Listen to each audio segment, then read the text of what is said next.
고린도전서 10장의 말씀을 마주하고 있습니다.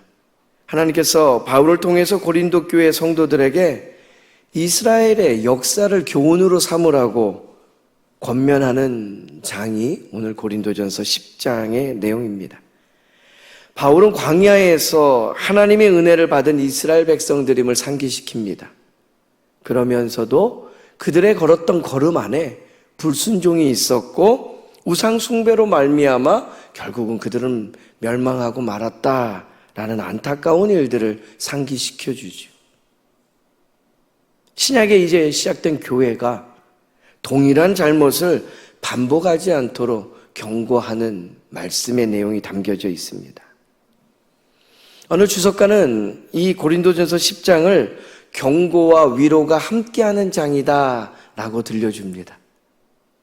하나님의 말씀 안에는 우리를 깨어있게 하는 경고의 말씀도 있고 또 우리가 힘들 때 이겨낼 만한 위로를 더하시면서 하나님의 말씀 안에 살아가는 걸음들을 우리에게 허락해 주십니다. 오늘 고린도 교회의 가장 큰 문제는요, 우상의 제물과 음행에 관한 이야기입니다. 이것을 풀자면 이런 겁니다. 믿음 안에서 자유가 있는데 이게 방종이 되어서는 안 된다라는 이야기죠. 두 가지로 하나님의 말씀을 조금 더 깊이 생각해 보도록 하겠습니다. 첫 번째는 이스라엘의 그 역사의 실패를 거울로 삼아 깨어 있으라라는 겁니다. 오늘 본문의 5절 말씀입니다. 다시 한번 한 목소리로 읽겠습니다. 그러나 그들의 다수를 하나님이 기뻐하지 아니하셨으므로 그들이 광야에서 멸망을 받았느니라. 아멘. 오늘 말씀의 2절에 보면요, 시적인 표현이 나옵니다. 모세에게 속하여 다 구름과 바다에서 세례를 받고, 이스라엘에게는 엄청난 영적인 사건이 있었습니다. 출애굽이요.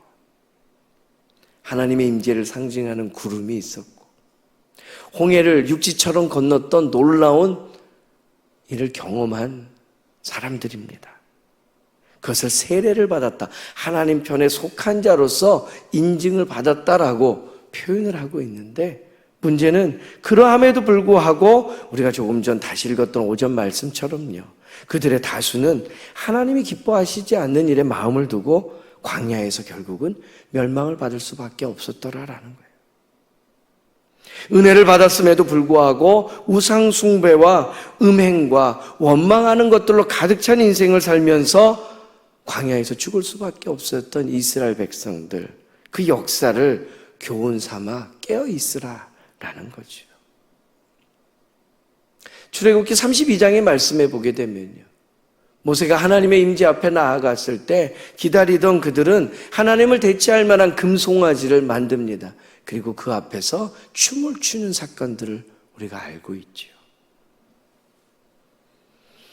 우리가 주일에 민수기의 말씀을 지금 시리즈로 이어가고 있는데요, 민수기 25장에 보게 되면 모압 사람들과 음행하였던 이스라엘 백성들이 하루 만에 2만 3천 명이 죽는 엄청난 사건을 그들은 또한 경험하게 됩니다. 은혜를 받은 사람들입니다. 하나님의 임재를 보았던 사람들이고 하나님의 크신 역사를, 그 기적을 체험한 사람들인데 어떻게 그럴 수 있어? 라고 우리는 되물을 수 있지만, 우리의 연약함이, 하나님의 말씀에 불순종하여 깨어있지 못하면 그런 일들이 다수의 사람들에게, 소수도 아니에요, 반복되어 일어나더라라는 거죠. 마태복음 26장 41절 말씀에 보게 되면 예수님께서요, 제자들에게, 그리고 오늘 사는 우리들에게 하신 말씀이 있습니다. 깨어 있어서 시험에 들지 않도록 하라. 이 믿음의 길이란 건요, 하루 은혜 받았고 한 번 은혜 받은 걸로 우리가 됐다라고 말할 수 있는 영역이 아니라는 거예요. 이 아침에 우리가 기도를 시작하면서 성령의 충만한 일상을 위하여 기도한 것처럼 오늘 하루도 하나님의 영으로 충만케 되고 하나님의 영과 함께 동행하면서 그 믿음의 길을 온전히 걸어낼 수 있는 저와 여러분 되기를 간절히 소망합니다. 오늘 우리의 신앙생활에서 넘어지지 않기 위해서 우리가 이 과거의 실패를 거울로 삼는 일들이 필요하더라라는 거죠. 두 번째, 오늘 우리에게 주시는 말씀은 시험을 이길 힘을 주시는 하나님만을 의지하라라는 겁니다. 오늘 본문의 13절 말씀입니다. 조금 길지만 한 목소리로 받들어 읽도록 하겠습니다. 사람이 감당할 시험 밖에는 너희가 당한 것이 없나니 오직 하나님은 미쁘사 너희가 감당하지 못할 시험 당함을 허락하지 아니하시고 시험 당할 즈음에 또한 피할 길을 내사 너희로 능히 감당하게 하시느니라. 아멘. 여러분 기억하십시오. 하나님은 결코 우리를 버리지 아니하십니다. 반드시 감당할 수 있는 은혜를 우리 가운데 허락하십니다. 이 감당할 수 있는 은혜를 주신다라는 말을요, 오해하지 마십시오. 그럼 되겠네. 대충 또는 막연히 가지고 품고 있는 것은 아니라는 거예요. 깨어 몸부림치게 하시면서 결국은 이기게 하시는 은혜에 대한 이야기입니다. 어려운 순간이 오고 위기도 찾아올 때 우리가 하나님 편에 서는가에 대한 시험이 있어요. 다니엘 3장을 보게 되면 다니엘과 세 친구요. 그 세 친구가 어떻게 합니까? 풀무불에 던져질 때에도 하나님을 부정하지 아니해요. 감당할 만한 시험을 주시겠지, 그 막연한 믿음 가지고 나아갔다간 큰일 날 만한 일이겠지요. 그러나 우리의 연약함 중에도 하나님은 우리가 애써 몸부림치고 하나님 편에 서려고 하면 버려두지 아니하시고 도움의 손길을 그 강한 팔로 우리를 돕는 분이시다라는 말씀입니다. 마태복음 4장에 보면 예수님께서 광야에서 시험당한 이야기도 나옵니다. 말씀으로 승리하시지요. 깨어있을 때에 능히 가능한 일인 줄로 믿습니다. 우리가 상황과 환경에 두려워할 것이 아님을 보여줍니다. 하나님을 붙들고 살아가는가, 하나님 편의 선자로 담대히 그 믿음의 길을 걷고 있는가에 대한 이야기를 말씀하시는 내용입니다. 그러면서도요, 너 한 사람 이기라고, 너 한 사람 잘 되라고, 나만 남으라고 하시는 말씀 아님을 오늘 하나님께서 바울을 통해 고린도 교회에 보내는 편지로 알게 하셔요. 하반부에 나오는 모든 내용이 그것을 증거합니다. 24절의 말씀을 보게 되면요, 누구든지 자기의 유익을 구하지 말고 남의 유익을 위하여 살라고 그래요. 넉넉할 때에는 가능한 일처럼 보이지만 이게 삶의 기준이 된다는 일이 얼마나 어려운 일입니까?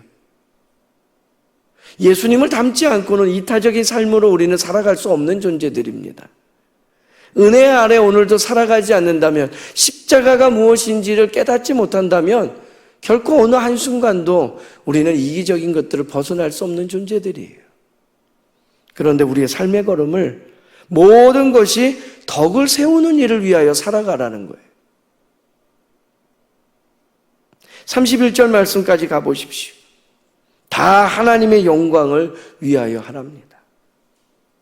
내가 좋은 것 먹고 내가 즐기는 것 마시는 줄 알고 세상 살아갔는데 무엇을 하든지 하나님의 영광을 위하여 하라.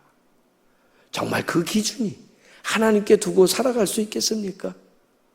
쉽지 않은 일입니다. 오늘 말씀의 결론은 그와 같습니다.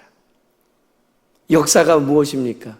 그 실패를 거울 삼아서 믿음 안에 깨어 있으라는 것을 우리에게 알려주는 장치입니다. 시험이 찾아올 때마다 이길 힘을 주시는 하나님 의지하며 살아가라 또 말씀하실 때에 나만을 위한 것처럼 우리는 왜곡하고 착각하기 쉽습니다만 오늘 말씀의 결론이 33절이요. 많은 사람의 유익을 구하여 그들로 구원을 받게 하라는 것. 오늘 우리의 하루의 걸음이, 우리에게 주어진 계획된 만남이 모든 사람들을, 문 영혼을 우리 주께로 돌아오는 일에 힘쓰고 애쓰며 그것이 우리의 삶의 예배되는 일로 이어지기를 간절히 소망합니다.